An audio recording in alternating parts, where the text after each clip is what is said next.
আপনাদের সামনে এই কথা ব্যক্ত করতে চাই, ইসরায়েলের বিরুদ্ধে ফিলিস্তিনকে মুক্ত করবার জন্য জেহাদের ডাক আমরা শুরুতে দিয়েছি।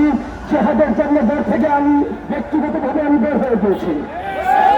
যখন এই ডাক আসবে আমাদের দেশের শীর্ষ ওলামাদের পক্ষ থেকে ঐক্যবদ্ধ ডাক যদি আসেন, ছেলের মায়া, স্ত্রীর মায়া, টাকা পয়সার মায়া, রক্ত দিয়ে আমরা আমাদের শাহাদাতের পরিমাণা বরণ করে নেওয়ার জন্য আমরা সদা প্রস্তুত থাকবো ইনশাআল্লাহ।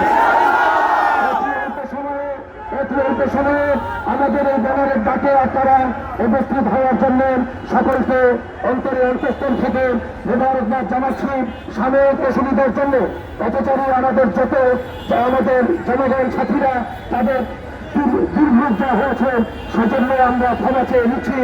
এখন দেওয়া হবে, দেওয়ার পরে আজকের বিক্ষোভ পরবর্তী সমাবেশ সমাপ্ত ঘোষণা হচ্ছে। এরপরেই ইনশাআল্লাহ আমরা সবাই মিছিল ছাড়া শান্তিপূর্ণভাবে রাস্তা ছেড়ে দিয়ে যার যার গন্তব্যস্থলে যাবো ইনশাআল্লাহ। ربنا آتنا في الدنيا حسنة وفي الآخرة حسنة